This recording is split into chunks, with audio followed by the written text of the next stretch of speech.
Christmas is usually a happy time for families. The 1940s were a simpler time. Families would create garland out of popcorn or paper. Families made decorations rather than buying all the decorations. This picture shows you how the Sodder family enjoyed their holiday before a fire, which led to a decades-long mystery. Disclaimer: this story includes the talk of the upsetting disappearances of young children. If any of these subjects trigger you, please take care of yourself and check out some of my other stories.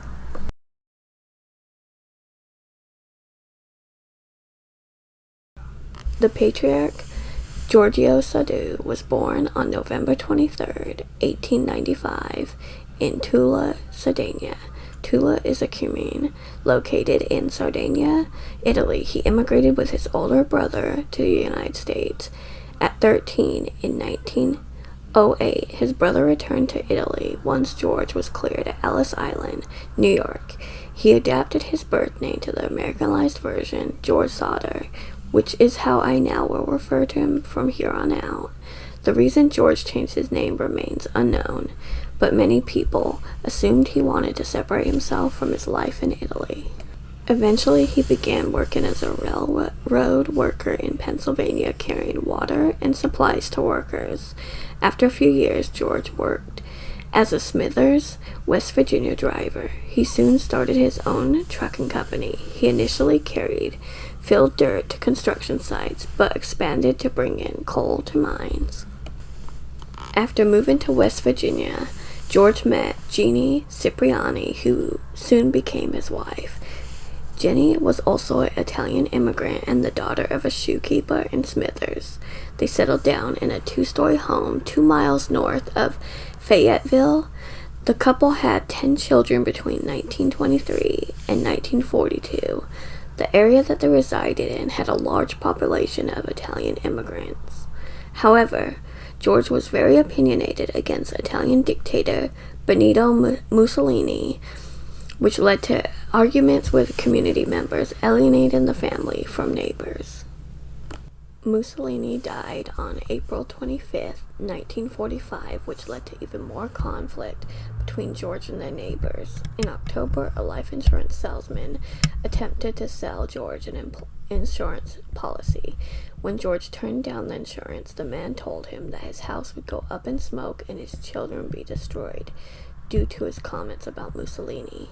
Another visitor, looking around the back of the home, asked for employment. Again, George rejected him, and the man cautioned him that his fuse boxes could cause a fire someday. George shrugged off this warning because he rewired and inspected the whole house when he installed a new electric stove. Little did George know that these dark warnings would lead to tragedy for his family.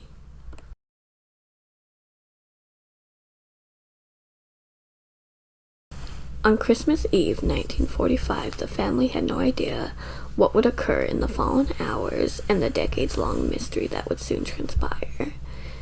Marion arrived home after working at a local dime store, which is basically like a Dollar Tree or a Dollar General. She surprised Martha, Jennie, and Betty with toys.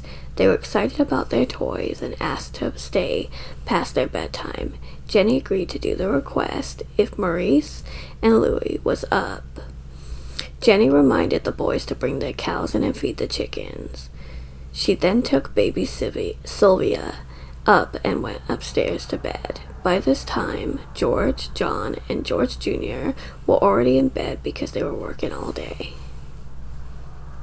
While heading back upstairs, she noticed the kids had left the lights on and curtains open. On occasion, when the children stayed up late, the curtains and lights were their responsibility. But Jennie noticed Marion asleep on the couch and assumed the other kids were sleeping in the attic as it was their sleeping space. She closed the curtains, turned the lights out, and returned to bed. Jennie woke up again at 1 a.m. to a loud bang on the house's roof. She later said it sounded like an object hitting the roof and rolling. She did not hear another sound and went back to bed.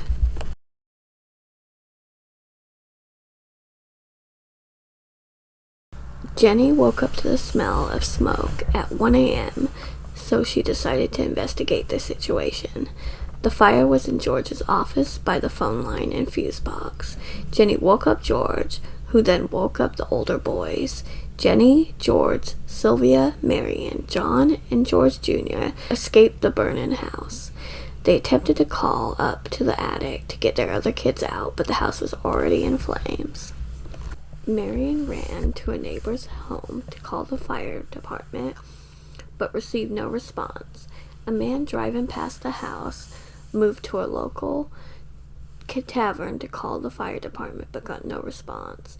He went further into town to find Fire Chief F.J. Morris, who initiated a phone tree alarm. This is initially when one person calls another, who calls another, and so on. 911 was not established until 1968. Therefore, people had to call the operator and hope they can get through. Professionals could not all be notified, so a phone tree sometimes had to be initiated. George barefoot attempted to climb the outside wall of the house. This resulted in breaking a window, trying to rescue his remaining children, and cutting his arm. George and his sons tried to use a ladder, usually located by the side of the house, but it was nowhere to be found. He then thought about using a water barrel to extinguish the fire, but to his dismay, the water was frozen solid. George attempted to pull his work trucks to climb the attic window as a last-ditch effort to get his children. Even though the trucks worked the day before, they would not start. With no options and no help, the remaining family members observed the fire. Out of any of the alternatives, they could do nothing but watch the home burn and collapse for 45 minutes, assuming the children burned to death. This must have been devastating to the family. At 8 a.m., the firefighters finally arrived. The delay was said to be caused by a lack of manpower. Chief F.J. Morris could not drive for whatever reason, so he had to wait for a driver to drive at the scene. By this time, the house was a pile of ash. They had no choice but to search for the ashes for any remains. By 10 a.m., Morris told the family that no bones were found. Jennie's brother, a firefighter, was also part of the search. There were conflicting reports. On another stated that they found fragmented bones and organs, but they chose not to tell the family. Morris believed the theory that the missing children died in the fire and the flames were so hot that they disintegrated the remains.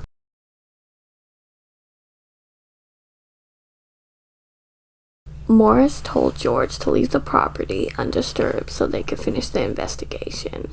4 days later, despite their orders, George decided to bulldoze 5 feet of dirt over the site where the home once stood. They could not bear to look at the wreckage of the house where they lost 5 of their children. They planned to make the bulldozed property a memorial garden for the children. The remaining family held a funeral for the children on the property, but Jennie chose not to attend because she felt too distraught. By the spring, Jennie planted flowers for the garden and continued to tend the memorial until she died. Although they believed the original findings, they soon thought that they could be alive somewhere.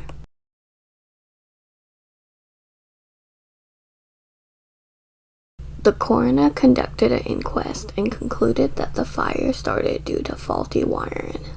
On December 30th, the courts issued death certificates for the 5 children. A local newspaper reported that the investigators never found the body, but later in the same article, they said they found parts of human remains, contradicting itself. The family began to rebuild their lives, but started to question the original investigation, which declared the children have expired in the house fire. They thought that if faulty wiring caused the fire, why did the Christmas lights remain lit through the fire? During a fire, the lights would have gone out in the initial stages of the fire. They also found their ladder at the bottom of an embankment 70 feet away from the home. They spoke to a telephone technician who found that the line was cut, not burnt. Therefore, whoever cut the line had to climb 14 feet and reach 2 feet away. The police arrested a man seen by neighbors around the time of the fire, stealing a block and tackle. He admitted to the theft, cutting and mistaking the phone line for the power line, but he denied starting the fire. Police never officially announced his name or motive for cutting the lines. The police also investigated a woman who called the house before the fire. When they contacted the woman, she insisted it was the wrong number.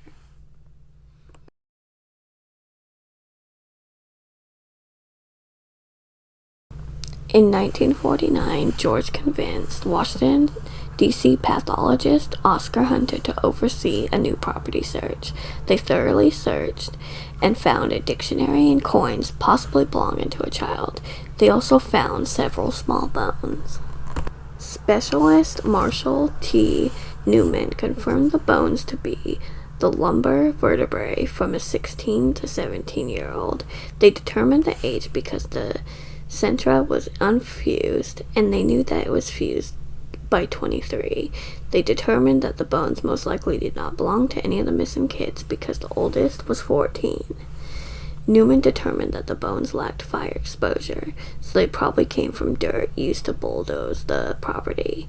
Tinsley confirmed that it could be from the nearby cemetery, Mount Hope. They returned the bones to George in September because they could not determine the correct location from which it came. In 1950, after receiving national media attention, the West Virginia legislature conducted 2 hearings. Ultimately, Governor Oakey Patterson and State Police Superintendent W.E. Burchett told the family that the case was hopeless, so they closed it. FBI decided to investigate the disappearance of the children as interstate kidnapping, but dropped it after 2 years of fruitless leads.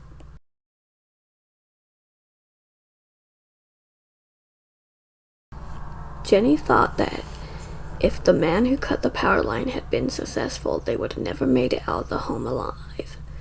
Jennie disagreed with Morris's findings. She thought that if the children burned utterly, why did the tin roofs, appliances, and parts survive? She also discovered a newspaper article about a similar fire that killed a family of 7, but the skeletal remains were found. Jennie decided to contact a local crematorium.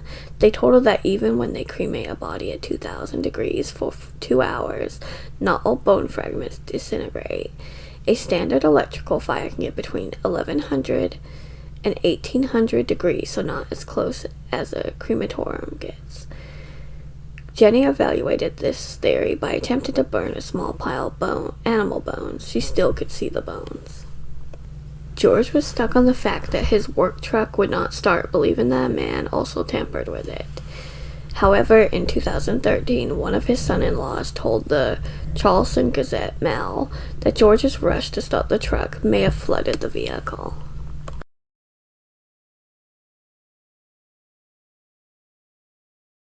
The most considerable evidence contradicting faulty wiring causing the fire was the witness who came forward. A local bus driver said that as they passed the home, they saw multiple people throwing balls of fire at the roof. Months later, after the snow melted, Sylvia found a rugged, dark green rubber ball object in a nearby bush. George said that it looked like a pineapple bomb grenade. This can confirm Jennie's memory of the loud thud on the roof, but the balls did not prove any of these hit the roof or caused the fire. A woman who witnessed the start of the fire stated she saw multiple children looking out of a car's window. The next day, a waitress at a rest stop between Fayetteville and Charleston said that she served the children breakfast. She also noticed the vehicle they arrived in had Florida license plates. Another sighting occurred in Charleston at a local hotel. Hotel owner Ida Crutchfield allegedly saw the children with 2 women and 2 men, who she described as looking Italian. She said they came in around midnight. When she tried talking to one of the kids, one of the men looked at her famously and turned away, talking to another man quickly in Italian. Then the whole party spoke with her, but checked out the following day. Ida remembered the day they came to the hotel a week after the fire, but could not recall the exact day. The police found her story flawed because she saw the pictures 2 years later and waited a whole additional 5 years to come forward. The family hired a private investigator named C.C. Tinsley. He investigated the inquest to determine the fate of the children. He found out that one of the jurors happened to be the man who threatened George before the fire. The man should be excused for cause, used in cases where a potential juror is closely related to the case or possible bias. Tinsley discovered that Morris had confessed to his minister that he found a heart that he secretly buried in a metal box. After Tinsley and George confronted him, Morris agreed to show them where he buried the organ. However, when they dug it up and a funeral director examined it, it was beef liver and never exposed to fire. He stated his original intention for faking the organ as one of the kids was to give the family closure. However, he never mentioned it to the family, so I do not understand his point in burying it. At some point, George saw a picture of a New York ballet dancers in a magazine. One of the girls resembled Betty, so he went to New York to meet her, but her mother would not let him. I do not blame her, because if that's not Betty, and she is my daughter, I'd feel a little uneasy about the whole situation. George tried to contact the Federal Bureau of Investigation to investigate a possible kidnapping. J. Edgar Hoover, the FBI director, responded to the family and said he would love to help, but it was up to the local police. He said that if local police requested it, shift in responsibility. Decades later, a more recent firefighter described the investigation as completed fast and not incredibly detailed.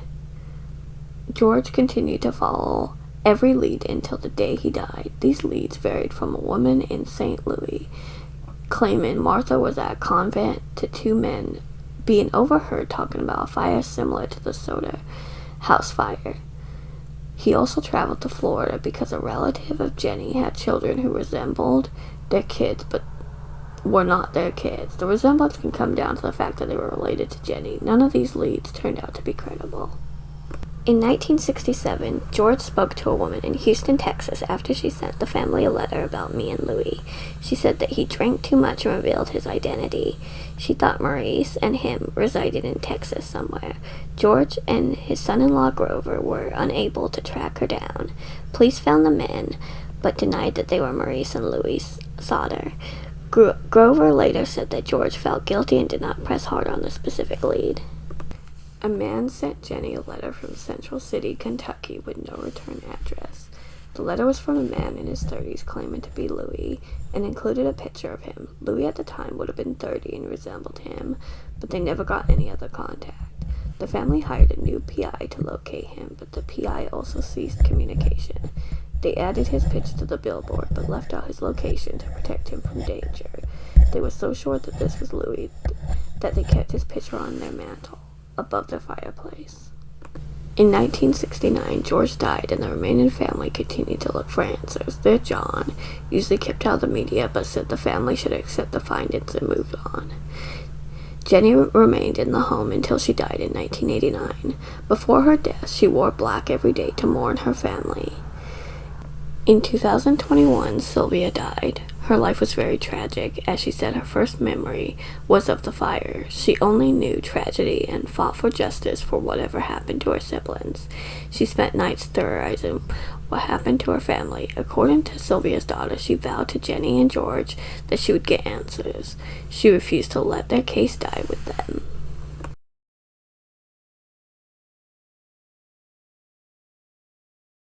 Throughout the years, the family never stopped looking for their lost children. They printed missing persons posters with a reward of $5,000 if any information led to at least one of the kids. Soon they doubled the reward to $10,000. In 1952, they put up a billboard sign at the fire site and another one along U.S. Route 60 near Ansted. With no recent updates, the case of the missing Sodder children remains unsolved.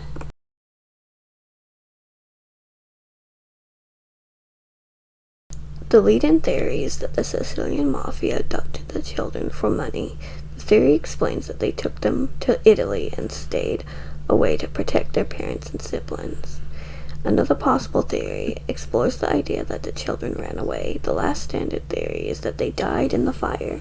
Despite the lack of evidence and remains, many people still believe they died, and the parents cannot accept the reality of their premature death.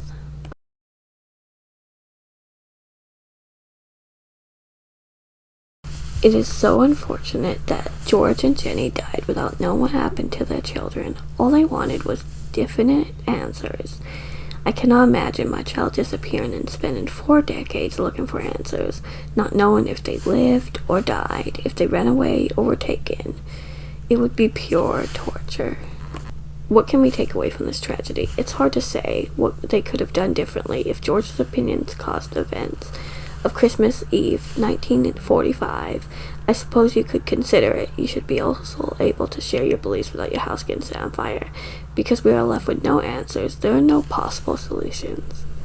The theory I believe most is the kidnapping one. I'm unsure if it was the mafia, an angry neighbor, or a random stranger. I stare towards an irate neighbor. Maybe they escaped and did not feel safe returning, or perhaps they were killed. I disagree with them running away on their own, because what would make 5 children of them run away, but not the other children? The fire is not plausible, because no remains were found. They should be some bone fragments. I'm afraid I also disagree with electrical fire finding, because the lights would have stopped working, and that just did not happen. Thank you for listening to the Sodder children's story. It's an important one. Please like, subscribe, and comment. Also, if you have any cases you'd like me to cover, I have a request form in my description.